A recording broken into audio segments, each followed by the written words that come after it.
No primeiro vídeo sobre métodos iterativos para resolução de sistemas lineares, o método que a gente fez tem o nome técnico de Gauss-Jacobi. Jacobi é o mesmo da matriz jacobiana, muitas vezes a gente aqui no Brasil fala Jacobi, mas a pronúncia mais correta seria Jacobi. Esse é o primeiro método que a gente viu, e tem um que a gente vai ver com mais detalhes agora nessa segunda aula. Em geral, no Brasil, a gente ouve Gauss-Seidel para esse segundo método. Seidel seria a pronúncia mais correta. É bem possível que eu fale errado mais cedo ou mais tarde, mas só para que conste, Seidel seria o nome do matemático. E o Gauss é o mesmo Gauss de sempre, o grande. Esses dois métodos têm uma diferença que vai ficar clara daqui a pouquinho, eu vou ilustrar essa diferença, mas eu vou me concentrar primeiro no Gauss-Seidel, no equacionamento desse método, para o caso em que a gente tem mais do que duas variáveis. A gente fez a continha primeiro com duas variáveis para ganhar uma intuição, mas agora a gente vai expandir a situação. Então, expandir a situação é a gente considerar um sistema nessa forma com n variáveis, né? Então, eu vou ter uma matriz A11 até A1n, a linha de baixo seria A21, A22, etc., até o A2n, e isso aqui continua para baixo. A última linha AN1, AN2, e o último deles vai ser o ANN. Aqui também, obviamente, uma matriz quadrada, a gente continua falando de sistemas lineares só, então de matrizes quadradas.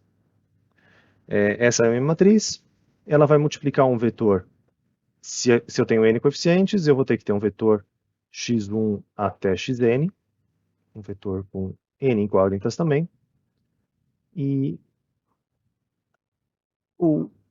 cada uma dessas equações é igual a uma constante do nosso vetor b, então b1, b2 até bn. Esse aqui é o setup, é a definição do nosso problema. Coisas para prestar atenção. Aqui o meu xn, o xi, com esse izinho embaixo, com esse númerozinho embaixo qualquer, é a componente do vetor. Aqui a gente vai ter duas coisas acontecendo ao mesmo tempo, tanto componentes do vetor quanto iterações, e vamos ter que tomar cuidado com isso.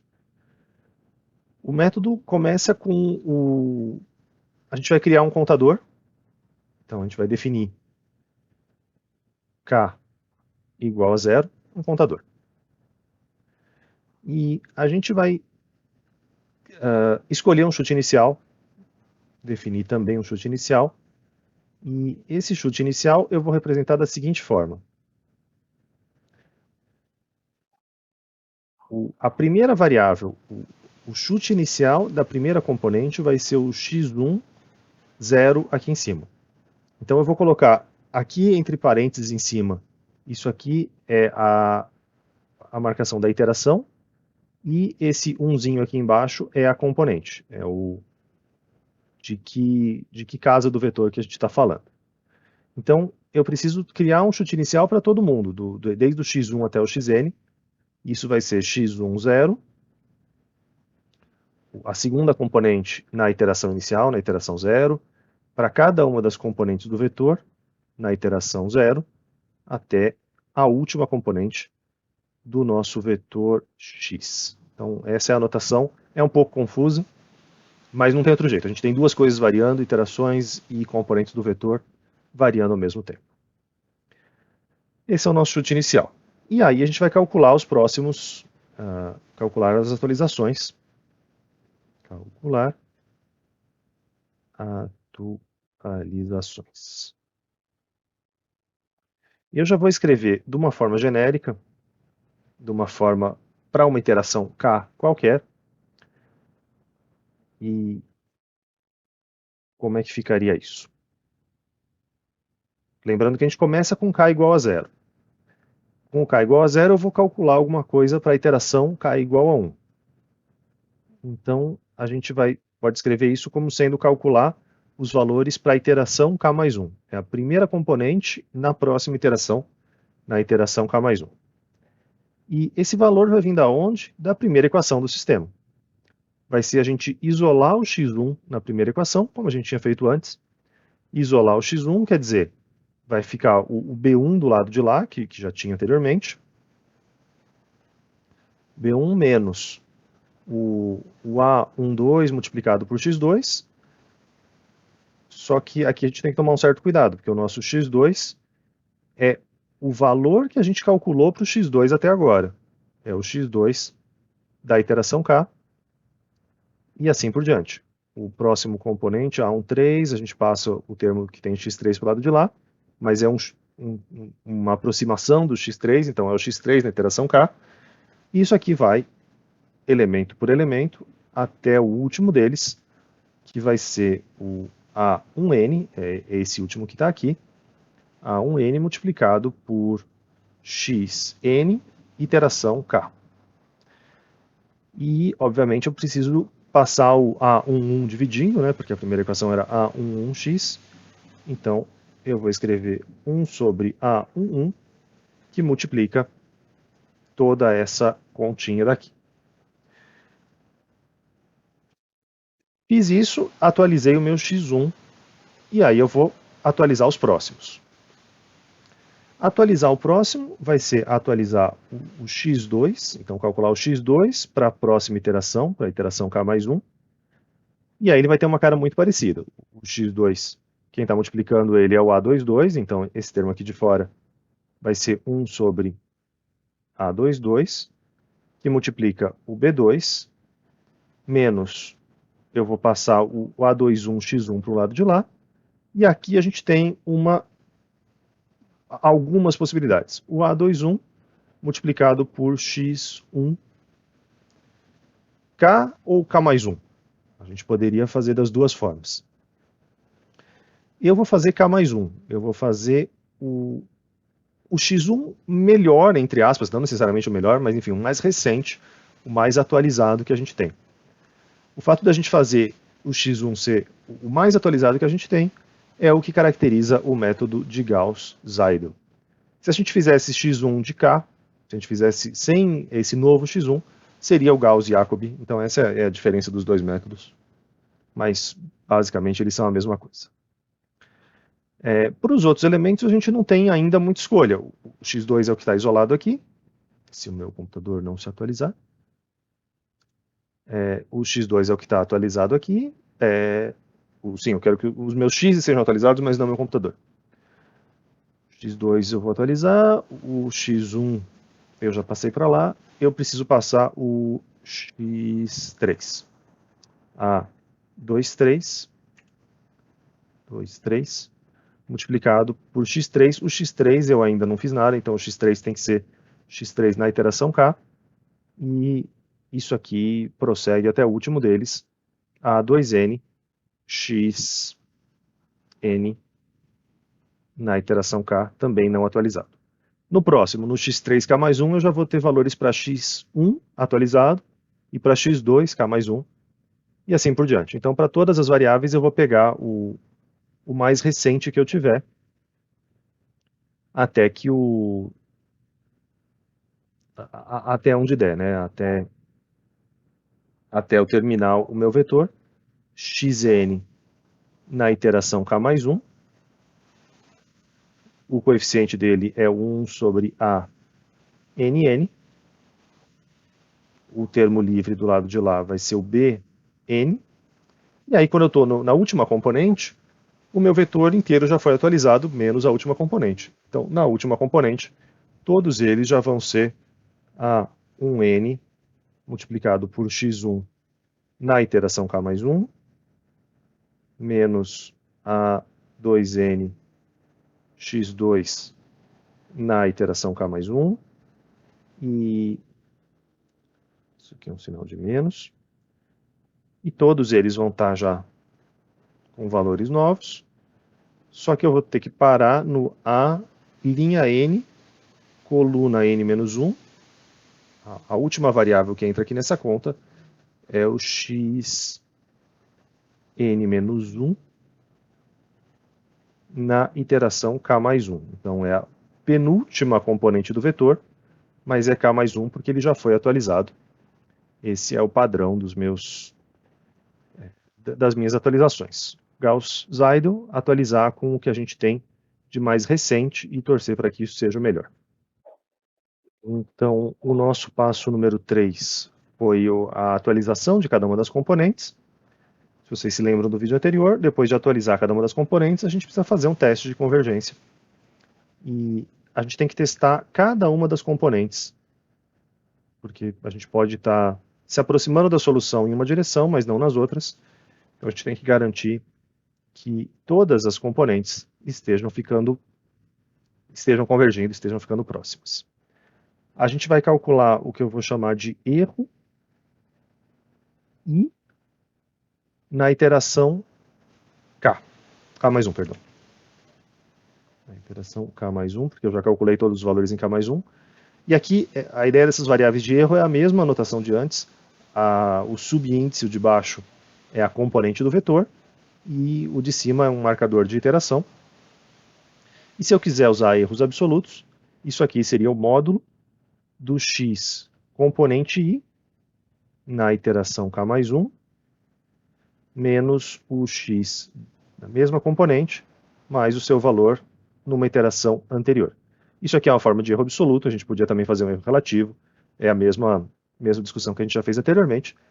Isso aqui eu vou fazer para I igual a 1 até N. Então eu tenho que repetir essa mesma conta N vezes, calcular um vetor de erros, um vetor do mesmo tamanho do x, a gente vai ter um vetor de erros para cada componente, a gente tem o seu erro associado. E aí, se o máximo em I do erro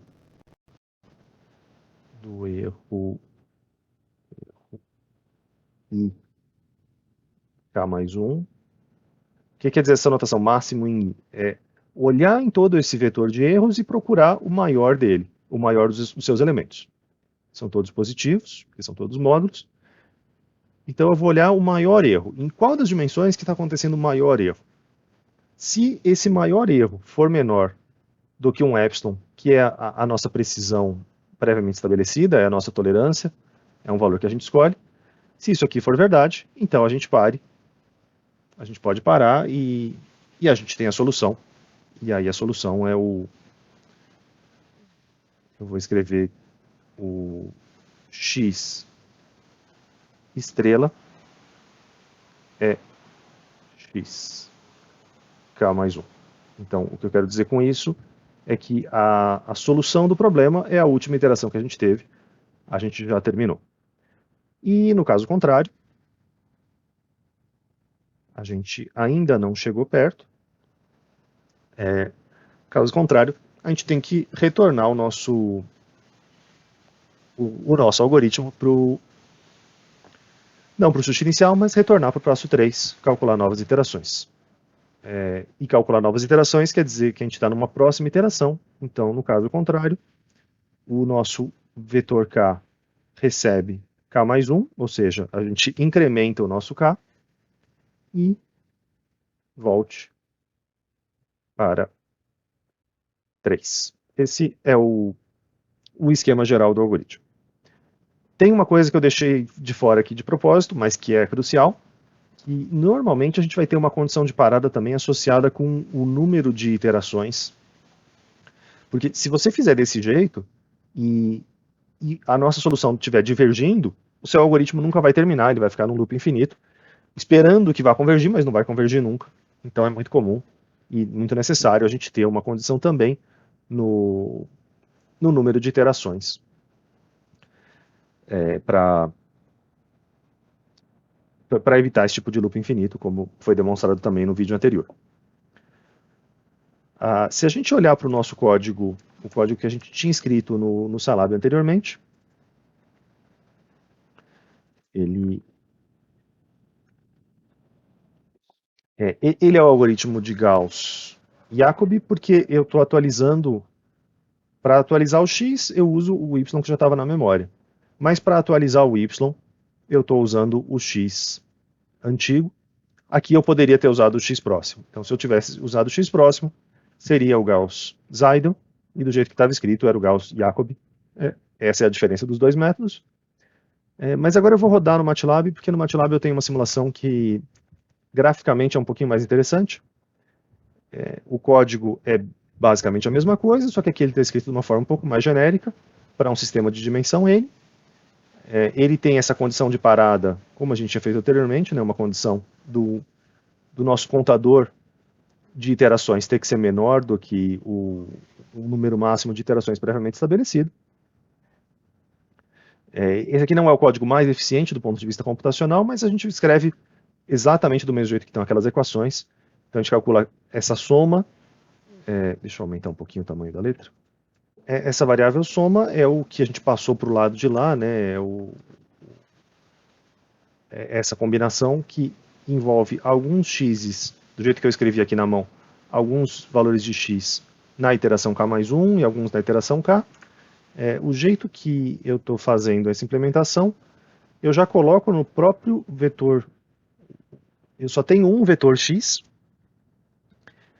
então eu já troco no mesmo vetor x. Quando eu calcular para a primeira coordenada, para a coordenada 1, eu vou trocar o valor do x 1, 1. E no futuro, na iteração seguinte, quando eu for calcular os valores para o x2, o x1 vai ter sido atualizado e do 3 em diante ainda não. Então esse é um jeito de fazer a conta, de programar isso aqui sem usar dois vetores para isso. Mas eu tenho que ter um vetor passado, eu tenho que ter um vetor para conseguir fazer essa continha do erro. E aqui eu estou usando um erro relativo, uma diferença entre os dois dividido pelo valor do x. O meu erro nesse código está um pouquinho diferente do que eu escrevi na mão. Aqui o erro não tem o módulo. Eu estou tirando o módulo antes de procurar o máximo. Mas o intuito do código continua sendo o mesmo. Eu vou rodar esse código porque aqui eu consigo fazer uma demonstração gráfica do método. É o mesmo sistema que a gente já tinha trabalhado anteriormente. E aqui ele já rodou tudo. Deixa eu trocar um parâmetro. Pronto, agora ele vai fazer de pouquinho em pouquinho. Resolver o sistema linear, como a gente já sabe, é encontrar esse ponto de encontro. É encontrar onde essas duas retas, esses dois hiperplanos em geral, se encontram. O nosso chute inicial é um valor que a gente escolhe. Aqui eu estou chutando o valor 1, 1. Então a gente escolhe um ponto que não precisa nem estar em nenhuma das duas retas. É um ponto qualquer do plano. E aí a gente vai começar a iterar. Quando a gente resolve a primeira equação, a gente calcula o x em função de y na primeira equação. Isso quer dizer, mantendo o valor de y constante, encontre na primeira equação, que é essa reta descendente, encontre na primeira equação qual é o valor de x correspondente. E aí a gente encontra esse ponto. E com esse valor de x, a gente vai manter esse x constante e vai procurar o y correspondente na outra equação. Então a gente vai vir para esse ponto aqui de baixo.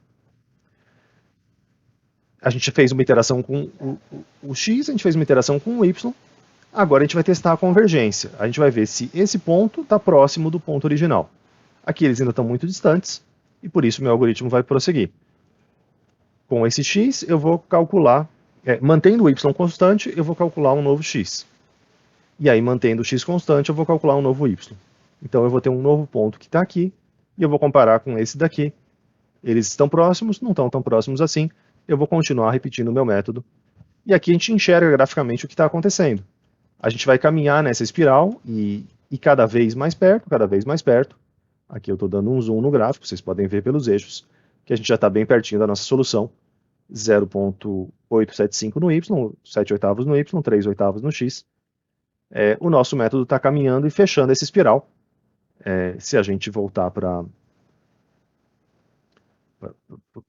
o todo, a gente vai ver que, visto de longe, a gente já está bem pertinho, mas a gente vai continuar se aproximando até o grau que a nossa precisão está pedindo. Então eu estou pedindo pontos com uma distância de 10 a menos 6 entre eles, de distância em cada coordenada. Então ele vai se aproximar bastante. E esse é o método quando ele funciona bem. Esse é o método de Gauss-Seidel, demonstrando a sua convergência. Mas a gente já viu que esse método pode ter problemas. E pode ter problemas com operações simples, como, por exemplo, manter o mesmo sistema, mas trocar a ordem das equações. Então, o que era a primeira linha da primeira vez, agora virou segunda linha, e vice-versa. Se eu rodo o problema desse jeito, começa tudo muito parecido. Eu vou escolher um x0 inicial, o mesmo x0 inicial, na posição 1, 1, só que agora eu vou procurar, mantendo esse y, eu vou procurar o valor de x correspondente na outra curva, aqui na outra reta, perdão, na outra equação.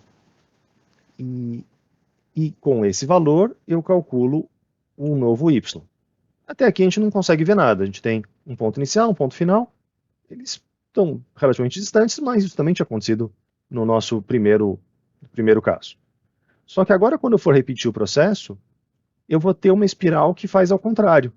Ao invés dela espiralar para dentro, a gente está vendo aqui que eu nem desenho as retas tão longas assim, mas dá para entender a ideia que está acontecendo. Eu vou começar de novo. A nossa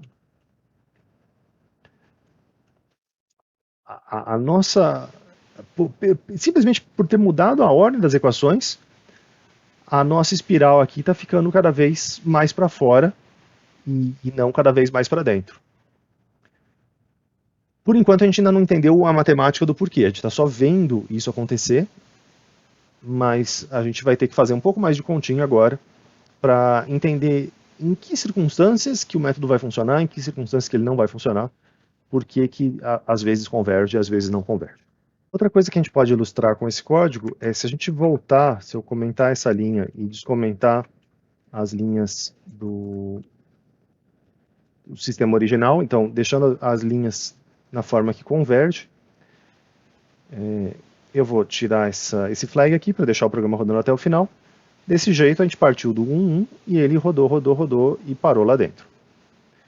Se eu chutar alguma coisa aberrante, alguma coisa tipo 100 e menos 200, como a gente tinha testado anteriormente, o meu chute inicial está lá fora. Aqui eu não estou enxergando as retas do tanto que precisa, a gente só está enxergando elas aqui na fase mais final. Mas a gente vai ver, de novo, no geral, a gente vai ver o mesmo comportamento de espiral.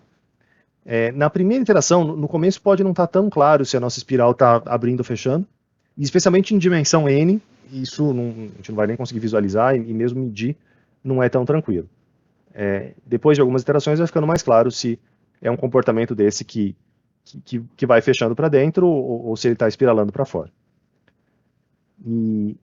E funciona ao contrário também. Se eu tiver o método, as equações, na forma que diverge, e eu chutar alguma coisa muito, muito perto, então eu vou chutar 3/8 mais 10 a menos 6. Alguma coisa super pertinho da solução, que nesse caso a gente conhece, a gente calculou analiticamente a nossa solução, mais 10 a menos 6.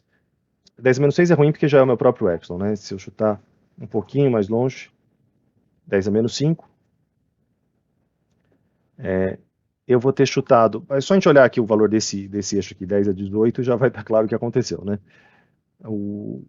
Eu posso dar o zoom aqui, mas ia ficar uma vida usando a rodinha do mouse para dar o zoom, porque a gente está em potências de 10 absurdamente elevadas. Depois de poucas iterações, a coisa já degringolou. Eu vou baixar bem o número de iterações, acho que agora a gente vai conseguir enxergar. Pode ser um pouquinho mais. Não tanto. Perdão. Então a gente partiu de um chute inicial que era praticamente a solução, a gente aqui ia ter que dar um zoom gigantesco para ver a diferença do nosso chute inicial para a solução, mas ele está espiralando para fora desde o começo. Então tem muito a ver com a ordem das equações e não tem tanto a ver com o chute inicial, para esse método. Para outros métodos que a gente vai ver no curso, pode ser o chute inicial sim o decisivo para a convergência.